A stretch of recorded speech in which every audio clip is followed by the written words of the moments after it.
ہم نے پچھلی قسط میں ایک شہر دیکھا تھا، ایک ایسا شہر جس کے دروازے بند نہیں تھے، مگر جہاں حق مانگنا، سوال کرنا جرم تھا۔ اس قسط میں ہم اسی شہر کی جڑ تک جاتے ہیں، اور وہ جڑ ہے خواہش کا غلط رخ۔ انسان کے اندر خواہش فطری ہے، یعنی بقائے ذات و نسل۔ یہ کوئی گناہ نہیں، یہ زندگی کا بنیادی نظام ہے۔ مسئلہ خواہش نہیں، مسئلہ یہ ہے کہ ہم نے خواہش کو سمجھے بغیر آزاد چھوڑ دیا۔ یہاں ایک بنیادی فرق ہے مرد و عورت کی نفسیات و ساخت میں۔ خواہش دونوں میں برابر ہے، لیکن ایگو، ذمہ داری اور نفسیاتی توازن ایک جیسے نہیں۔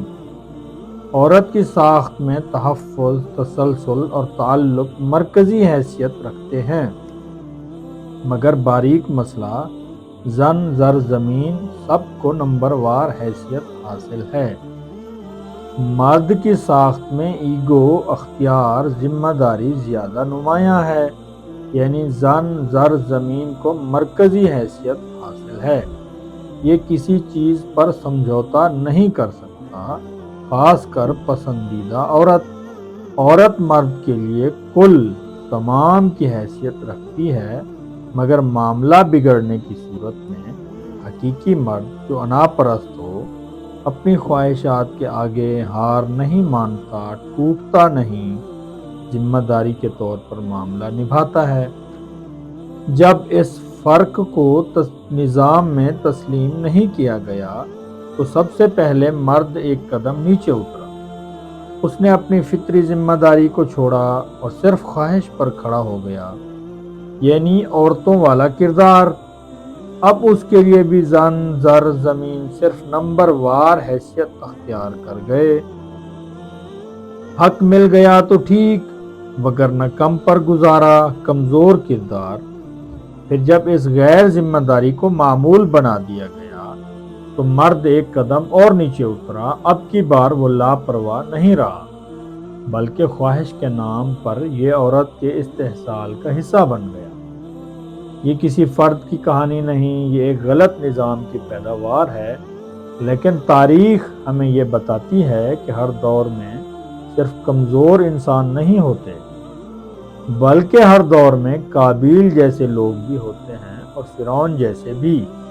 جب ایسا غلط نظام انہیں طاقت دے دیتا ہے تو وہ صرف فائدہ نہیں اٹھاتے، وہ کنٹرول قائم کر لیتے ہیں۔ پھر انسانیت ان کے سامنے رحم کی بھیک مانگتی ہے، مگر وہ رحم نہیں کرتے۔ اوپر سے مسئلہ یہ ہے کہ ان رہنماؤں پر کوئی اخلاقی حد باقی نہیں، وہ خود ہی بیانیے اور نظریات گھڑ کر دیتے ہیں، کیونکہ وہ بھی انسان ہوتے ہیں۔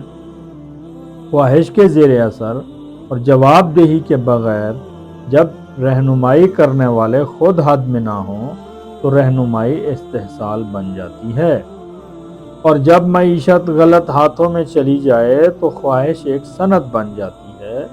خواہش کی صنعت جہاں انسان انسان نہیں رہتا بلکہ استعمال کی چیز بن جاتا ہے۔ یہ صنعت عورت کو ساخت کے حساب سے تحفظ نہیں دیتی، خاص کر نسوانی کشش، یعنی جن سے مخالف، بلکہ مارکیٹ ویلیو میں بدل دیتی ہے، اور مرد کی ایگو کو ذمہ داری نہیں، فرار سکھاتی ہے۔ یہی وہ مقام ہے جہاں شہر کے دروازے کھلے ہوتے ہیں، مگر حقیقت میں حق کے لیے بند ہو جاتے ہیں۔ اب سوال یہ نہیں کہ خواہش کو دبا دیا جائے، اصل سوال یہ ہے کیا ہم اپنی خواہش کو صحیح رخ دینے کے لیے تیار ہیں؟